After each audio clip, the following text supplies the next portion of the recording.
هارد لك يا أهلي وهارد لك يا أهلوية. مباراة جميلة ومباراة تشرف، مباراة شرفت الأهلي وشرفت مصر وشرفت العرب. الأهلي لعب أبال ريال مدريد بطل القرن الأوروبي، مباراة عالمية ومباراة جميلة و... والحمد لله اللي جت على كده 4-1 لصالح ريال مدريد. وطبعا في ناس اللي شمتان شمتان، هو ده مكانه وهو ده وضعه، ان هو يشمت وان هو يشمت في الابطال. لكن انا عاوز اقول حاجه، الريال مدريد النهارده ما كانش بيلاعب الاهلي، ده كان بيلاعب 4 لعيب في الاهلي.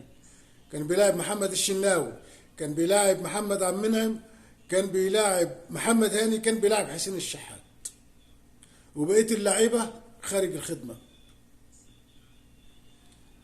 بيلاعب فريق بدون مدرب. كولر فاشل فاشل فاشل في مباراة ريال مدريد، إذا كان في التشكيل الأساسي أو إذا كان في التغييرات. حد بيلعب بدون حمدي فتحي أمام ريال مدريد المقاتل اللي مسمينه مقاتل؟ شايف أليو ديانج من الأول فاشل، ما فيش، ما بنقص من أليو ديانج. أليو ديانج ما شاء الله تبارك الله عليه، بس في الماتش ده من الأول مش موفق وخايف ومرتجف. محمد شريف من الاول بايظ، الدنيا بايظه معاه، خارج الخدمه. قفشه خارج الخدمه خالص خالص خالص، كل كور لورا وضغط اللعيبه ومش مسهل عليهم اي لعب. ما هو صنع العاب ده، لا. ازاي يعني ابدا بيهم؟ ازاي بدات بيهم ومش موفقين؟ اغير ده ماتش ريال مدريد، انا ما بلعبش الزمالك ولا فاركو ولا غزل المحله. ماتش امام ريال مدريد لا يقبل الاخطاء، يبقى زيرو اخطاء. انما علشان تلعب لحد الدقيقه 42، يعني بقى 3 دقايق والشوط الاول يخلص وانت متعادل، والاهلي متعادل امام الريال مدريد بطل القرن الاوروبي، ومتعادل لحد الدقيقه 42، باقي 3 دقايق والشوط الاول يخلص، والاهلي راكب المباراه، والاهلي جايب اكتر عدد من الضربات الركنيه. حسين الشحات عمل فيهم في ريال مدريد كل اللي هو عايزه،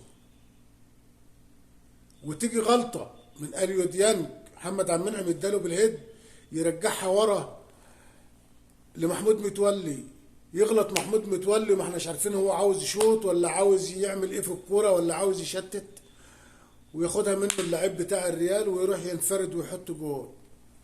غلطة اليو ديانج وغلطة محمود متولي كلفت الاهلي هدف في اخر 3 دقايق في الشوط الاول. كده يبقى حرام، كده ما يبقاش عدل، كده ما تبقاش لعيبه، كده ما يبقاش مدرب. المدرب اللي يسيب حمدي فتحي قاعد بره، ويسيب كهربا قاعد بره، ويسيب بيرسي تاو قاعد بره، ويسيب اسمه عبد الفتاح ده اللي لسه جاي صفقه جديده قاعد بره، ويلعب محمد شريف ويلعب قفشه، وقفشه باين مش هنا خالص. محمود متولي من الاول بايظ في الدفاع. ما عندك ياسر ابراهيم، ما عندك اسمه ايه عبد الفتاح ده، احمد عبد الفتاح ولا مش عارف اسمه ايه اللي جاي جديد. حتى التغييرات يا راجل بتطلع حسين الشحات، بتغير حسين الشحات اللي بيلاعب الريال مدريد لوحده، اللي عامل كل حاجه في الكوره، بتطلعه وبتنزل مكانه طاهر. يا اخي اقول لك حسبي الله ونعم الوكيل فيك يا كولر، حسبي الله ونعم الوكيل فيك من الاول. والمباراه واحنا عارفين ان هي مش جايه لنا بسبب كولر بس، بسبب تشكيل كولر وبسبب تغييرات كولر المدرب. بصراحه فاشل في المباراه دي بمعنى الكلمه. ولكن اللي بقول الاهلاويه ما يزعلوش، يكفي ان الاهلاويه حزانه ان هم ما غلبوش ريال مدريد. يكفي الاهلاوي حزين ان هو ما فسي على ريال مدريد. في فرق تانية بتتغلب بالثلاثة من فاركو ومن غزل المحلة ومن أسوان ومن الأهلي، والاهلاويه حذره ان هما ما فازوش على ريال مدريد. شوف الفرق. علشان في فرق رئيسها صفيحه، رئيسها صليط اللسان، رئيسها سباب ولعان، رئيسها ملوش اي لازمه، طلع بيتريق وبيقول لك انا عاوز بيسالوه عن مباراه الاهلي وريال مدريد بيقول لهم الاهلي عاوزينه يغلب 7 ولا 8 وبيضحك وبيتريق. يا اخي ده انت واخدها كعب داير هزايم، ده انت مهزوم من اسوان للمحله لفاركو من للاهلي، ما سبتش فرقه إلا لما اتغلبت منها وبتتريق على الاهلي. انت فين والاهلي فين؟ انت فين وفريقك فين والاهلي فين؟ يا اخي انا مش عارف هم سايبينك ليه، مش عارف الدوله دي سايباك ليه بجد. انسان مالكش اي طعم ولا لون ولا معنى، وخلاص رجلك والقبر، انت رجلك والقبر خلاص ما بتقدرش تمشي. وطالع واخد الشو، كل همك انك تعمل شو، ما يهمكش. اقسم بالله انت ما يهمك نادي الزمالك ولا انك تعمل نادي كويس ولا فريق كويس ولا انك تفوز ولا ما تفوز. هو اللي يهمك انت وولادك السمسره وانك تحط فلوس في جيبك بس. وربنا كرمك بشويه جماهير بينفخوا فيك، والاسد راح والاسد جه، وانت فرحان بالجماهير دي.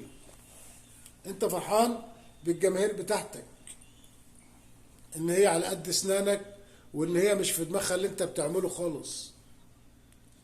ده اني بستعجب لناس الواحد بيحترمها يعني، وبيقول لك الاسد سيادة المستشار. سيادة مستشار ايه؟ ده كان وكيل نيابة واتفصل. انا مش عارف والله الناس ده عقليتها ايه. لكن النهارده نقول هارد لك للاهلي وهارد لك للاهلاويه، وافرحوا يا اهلاويه انتوا فرقتكم شرفاكم. فرقتك كانت ضاغطه وراكبه المباراه لحد الدقيقه 42 في الشوط الاول وبقيه المباراه.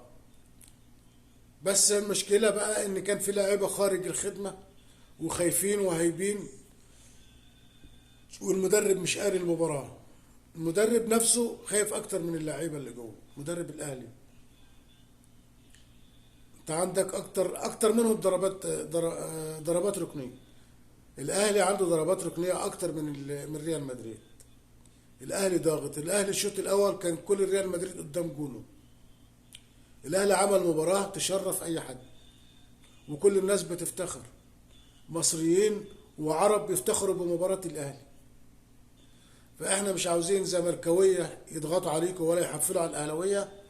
شرف لنا النهارده لعبنا مباراه والاهلي لعب مباراه جميله وعظيمه، مع ان كان بيلعب باربع لعيبه. زي انا برضو اللي في دماغي الاهلي كان بيلعب باربع لعيبه وبدون مدير فني، وبدون مدير فني، وبدون مدير فني الاهلي.